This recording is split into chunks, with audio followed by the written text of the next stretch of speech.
ऊर्जा के लिए, और भोजन की जरूरत हमें है शरीर को चलाने के लिए। तो आपने भोजन किया, भोजन करने के बाद सारा का सारा भोजन इकट्ठा होता है पेट में एक छोटे से स्थान पर, उसको हम कहते हैं जठर। जठर संस्कृत शब्द है जठर, हिंदी में भी ये आ गया जठर। अंग्रेजी में इसको कहते हैं एपिगैस्ट्रियम, और इसका एक और नाम है हिंदी में आमाशय। जठर, आमाशय, एपिगैस्ट्रियम, ये एक स्थान है हमारे पेट में है। हमारी नाभि जहां होती है उसके लेफ्ट साइड बाईं तरफ छोटा स्थान है।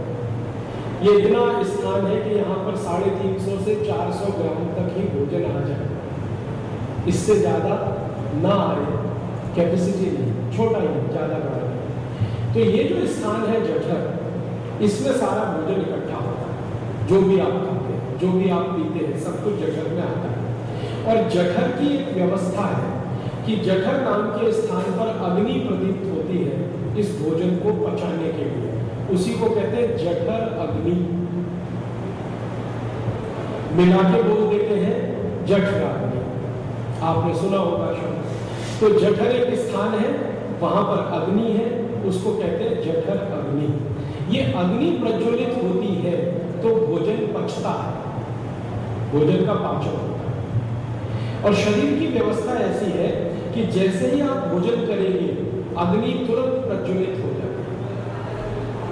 व्यवस्था इतनी ऑटोमेटिक है, ऐसा है, एकदम सेकंड्स के क्षणों में अग्नि प्रज्वलित हो जाती है। आपने रोटी का टुकड़ा मुंह में डाला, चबाना शुरू किया, अग्नि प्रज्वलित हो जाती है।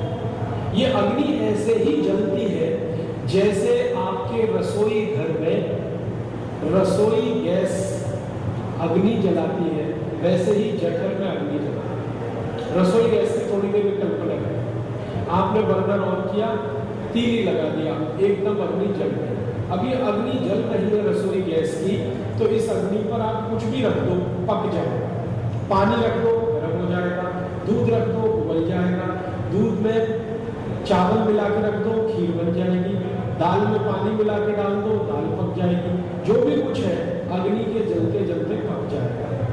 लेकिन अगर ये अग्नि बुझ जाए किसी कारण से, मान लीजिए आपका सिलेंडर खत्म हो गया, अग्नि बुझ गई। मान लीजिए आपने उसमें पानी डाल दिया, अग्नि बुझ गई। किसी भी कारण से अग्नि बुझ जाए तो जो आपने रखा है पकने के लिए वो कच्चा रहेगा, कभी भी पकेगा नहीं, वो अधपका होगा, आधा कच्चा आधा पका होगा। और आप जानते हैं कि जो चीज आधी कच्ची आधी पकी वो बहुत जल्दी सड़ती है। पूरी तरह से बिना पकी हुई चीज है, थोड़ी दिन टिकेगी। पूरी तरह से पकी हुई चीज है तो भी थोड़ी देर टिकेगी। आधी कच्ची और आधी पकी सबसे जल्दी सड़ेगी। तो अगर ऐसी कोई खीर बनाने की कोशिश आपने की जिसमें आधा कच्चा आधा पका, तो वो खीर सड़ जाएगी। ऐसे ही पेट में होता है। हमने भोजन किया, भोजन को पचाने के लिए अग्नि जल गई, अग्नि प्रदीप्त हो गई, अग्नि ने भोजन को पचाना शुरू किया। जैसे ही अग्नि ने भोजन को पचाना शुरू किया, आपने तुरंत गट-गट पानी पी लिया। खाना खाते ही आपने पानी पी लिया। खाना खाते समय अग्नि ने पचाना शुरू किया, आपने गटागट पानी पी लिया। अब जैसे ही आप पानी पिएंगे तो ये अग्नि शांत हो जाएगी।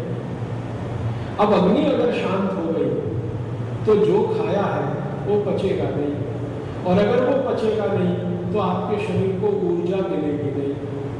क्योंकि आयुर्वेद में कहा गया है कि भोजन जब पचता है तो रस में बदलता है, और वो रस जब पचते हैं तो उसमें से मांस, मज्जा, रक्त, वीर्य, मल, मूत्र, अस्थि और मेद बनते हैं। इसमें से मल और मूत्र आपके काम का नहीं है तो शरीर उसको हर दिन छोड़ देता है। बाकी जो मांस, मज्जा, रक्त है आदि आदि, वो सब काम की चीजें हैं, शरीर उन्हें धारण करता है। तो आपने भोजन किया, भोजन करते ही पानी पी लिया। भोजन को पचाने के लिए जो अग्नि जली वो पानी डालने के कारण बुझ गई। जलती हुई अग्नि पर पानी डालेंगे, अग्नि बुझेगी। तो पेट में अग्नि जल रही है, आपने पानी डाल दिया, बहुत जल्दी बुझेगी। और हम तो आजकल आधुनिकता वाले लोग हैं, पानी नहीं डालते, बर्फ वाला पानी डालते, चिल्ड वाटर पीते, फ्रिज का पानी डालते हैं तो और जल्दी बुझ गई हो। अब जब सब बुझ गया तो कुछ पचा नहीं तो सड़ेगा तो रस नहीं बनेगा, विष बनेगा, और उस विष में से 103 बीमारियां पैदा होंगी। 103। भोजन करते ही जो लोग पानी पीते हैं उनको सबसे पहली बीमारी आती है, वो है गैस, एसिडिटी, फिर हाइपर एसिडिटी, फिर हाइपर एसिडिटी के बाद अल्सर के बाद पेप्टिक अल्सर, फिर ये लंबी सूची होते होते अंत में आता है कैंसर, और कैंसर के बाद कुछ नहीं आता, क्योंकि उसके बाद मृत्यु आता है। तो आप सोचिए कि हमारे जीवन में हम कितनी बड़ी भूल कर रहे हैं, खाना खाते ही अगर पानी पी रहे हैं, कितनी बड़ी भूल का परिमाण कितना बड़ा, माने इसका रिजल्ट कितना खतरनाक है कि आप एसिडिटी में फंसे, हाइपर एसिडिटी में फंसे, अल्सर हो जाए, पेप्टिक अल्सर हो जाए, पीसीओ बीमारियों में होते होते कैंसर तक पहुंच जाए। पेट का कैंसर जिनको भी होता है, आहार नली का कैंसर जिनको भी होता है, उसकी शुरुआत एसिडिटी से ही होती है, ये ध्यान रखिए। और एसिडिटी की शुरुआत होती है खाना खाते ही पानी पीने से। इसलिए भागवत जी का सूत्र है, भोजनांते विषम पानी, माने भोजन के अंत में पानी जहर है, ना पिए। सीधी सी बात, भोजन करते ही पानी ना पिए। अब तुरंत आपके मन में प्रश्न आए, कब तक, कितनी देर तक पानी ना पिए? तो भागवत जी ने इसके लिए दूसरा सूत्र दिया कि हम जो भोजन करते हैं इसके पचने के 3 चरण हैं। सारा भोजन पहले लिक्विड और सॉलिड एक दूसरे में मिक्स होता है। जो पतला खाया लिक्विड, जो ठोस खाया एक दूसरे में मिक्स होता है, और वो पेस्ट जैसा होता है, पेस्ट। इसको होने में 1 से 1.5 घंटा लगता है। स्वस्थ व्यक्ति है तो 1 घंटे में हो जाएगा, थोड़ा बीमार है तो 1.5 घंटे, ज्यादा बीमारी की स्थिति में 2 घंटे भी लग जाते हैं, लेकिन नॉर्मली 1 से 1.5 घंटा। तो 1 से 1.5 घंटे में वो सारा खाना एक दूसरे में मिक्स होकर पेस्ट, फिर इस पेस्ट में से रस बनना शुरू होता है। माने 1 से 1.5 घंटे के बाद आपने जो खाया है भोजन वो रस में बदलेगा। जब रस में बदलता है भोजन, तब पानी की जरूरत पड़ती है। आप जानते हैं कोई भी रस बनाने में पानी लगता है। मैं आपसे कहूं आम का रस बनाओ, तो आम का गूदा आप निकालेंगे फल, फिर उसमें पानी मिलाएंगे तो रस तैयार होगा। कोई भी रस पेट में भी तैयार होगा तो पानी की जरूरत पड़ेगी। तो जब पानी की जरूरत पड़े तब पानी पिए। मतलब सीधा सा ये है कि खाना खाने के 1 से 1.5 घंटे के बाद ही पानी पिए। तो पहला सूत्र हो गया, खाना खाते ही तुरंत पानी नहीं पिए। दूसरा सूत्र हो गया, खाना खाने के लगभग 1 से 1.5 घंटे के बाद ही पानी पिए। अब आप तुरंत एक और प्रश्न करेंगे कि अच्छा ठीक है, इतनी बात तो समझ में आई, पानी के अलावा कुछ और पिए क्या? पानी तो नहीं पिए, खाना खाते ही ये समझ में आ गया, 1.5 घंटे बाद पिए, लेकिन खाना खाते ही कुछ पी सकते हैं क्या? तो इसके लिए तीसरा सूत्र है। तीसरा सूत्र ये है कि भोजन करने के बाद अगर आप कुछ पीना चाहते हैं तो 3 द्रव पदार्थ पिए। 3 द्रव पदार्थ। पहला द्रव पदार्थ है वो है मट्ठा, छाछ, मज्जिगे, तक्रम, जो भी आप दही में पानी मिला के जो मथा हुआ है और मक्खन जिसका निकाल लिया गया है, ये सब। तो आप पहला द्रव पदार्थ जो पी सकते हैं वो ये। दूसरा द्रव पदार्थ जो पी सकते हैं वो है दूध।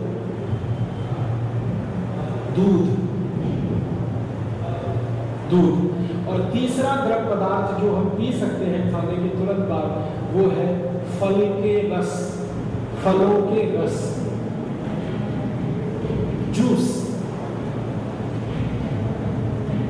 फिर से दोहराता हूं इस सूत्र को, भोजन के तुरंत बाद पानी नहीं पीना है, पहला सूत्र। पानी पीना है तो 1 से 1.5 घंटे के बाद पीना है, दूसरा सूत्र। तीसरा सूत्र है कि कुछ भी पीना है भोजन के बाद तो या तो लस्सी, मट्ठा, छाछ, मज्जिगे, तक्रम, या तो दूध या तो जूस।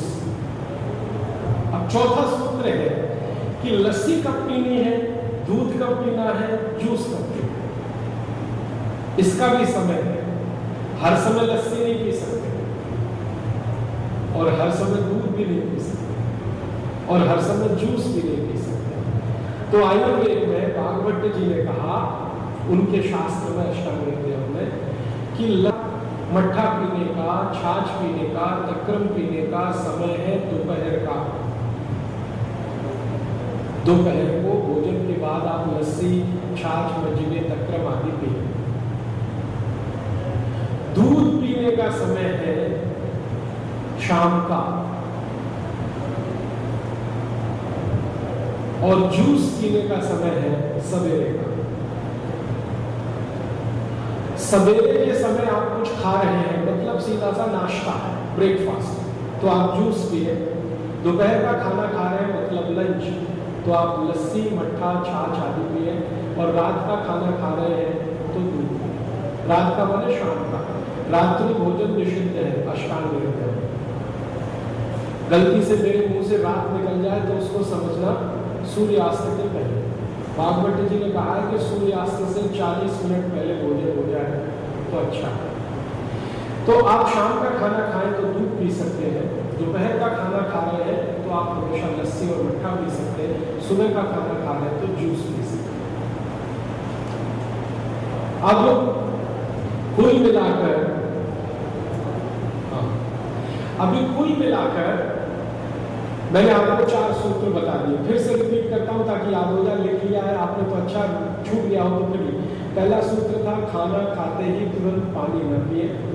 दूसरा सूत्र था खाना खाने के 1 से 1.5 घंटे के बाद पानी पिए।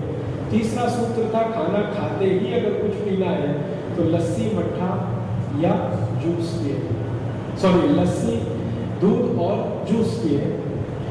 और आखिरी सूत्र अभी तक का जो है वो ये कि लस्सी पीनी है, मट्ठा पीना है तो दोपहर को पिए, दूध पीना है तो शाम के भोजन के बाद पिए, और जूस पीना है तो सवेरे के भोजन के बाद, माने ब्रेकफास्ट के बाद। अब इसमें आपके मुझे सवाल आएगा कि जूस सवेरे क्यों पीना, शाम को क्यों नहीं पी सकते? मट्ठा या लस्सी दोपहर को क्यों पीना, रात को क्यों नहीं पी सकते? और दूध रात को ही क्यों पीना, शाम को ही क्यों पीना, दिन में क्यों नहीं पी सकते? बात ऐसी है कि हमारा जो शरीर है ना, ये बहुत व्यवस्थित है, बहुत व्यवस्थित है। इसकी व्यवस्था है, भगवान की बनाई हुई, ईश्वर की बनाई हुई, वो हमारी आपकी बनाई हुई। इसकी व्यवस्था क्या है कि इस शरीर में भोजन को पचाने के लिए अलग अलग तरह के रसों की जरूरत पड़ती है, जिनको आधुनिक विज्ञान में हम एंजाइम्स कहते हैं। दूध को पचाने के लिए कुछ खास तरह के एंजाइम्स हमें चाहिए, दही को पचाने के लिए कुछ खास तरह के एंजाइम्स चाहिए, और जूस को पचाने के लिए कुछ खास तरह के एंजाइम्स चाहिए। ये तीनों हमें चाहिए शरीर में। अब दूध को पचाने वाले जो एंजाइम्स हैं वो शाम को ही सबसे ज्यादा होते हैं पेट में। शाम को जब सूरज ढलना शुरू होता है और अस्त होने तक सबसे ज्यादा एंजाइम्स पेट में, जठर में होते हैं दूध को पचाने वाले। दोपहर जब सूरज एकदम तमतमाता हुआ होता है तीव्रता में, तो एंजाइम्स होते हैं दही और लस्सी को पचाने वाले। और सुबह के समय जब हम सोकर उठते हैं और सूर्योदय हो चुका होता है, उस समय एंजाइम्स होते हैं जूस को पचाने वाले, फल को पचाने वाले। तो भागवत जी का ये कहना है, या शास्त्रकों का ये कहना है, शास्त्रज्ञों का ये कहना है, सभी का ये कहना है, भागवत जी अकेले नहीं, आयुर्वेद के सभी विशेषज्ञ ये कहते हैं कि जब जिस चीज को पचाने वाले एंजाइम्स हो, उस समय वो चीज को खाएंगे और पिएंगे तो उसका एक एक कतरा, एक एक बूंद शरीर के काम आएगा। सवेरे जब जूस को पचाने वाले एंजाइम्स आपके शरीर में है तो सवेरे जूस पिएंगे तो जूस की एक एक बूंद आपको पचेगी ठीक से। ऐसे दोपहर को दही और मट्ठे के एंजाइम्स हैं तो मट्ठे का एक एक बूंद शरीर के काम आएगा, और ऐसे ही दूध वाले एंजाइम्स जब है तो दूध की एक एक बूंद काम आएगी। तो कहा गया है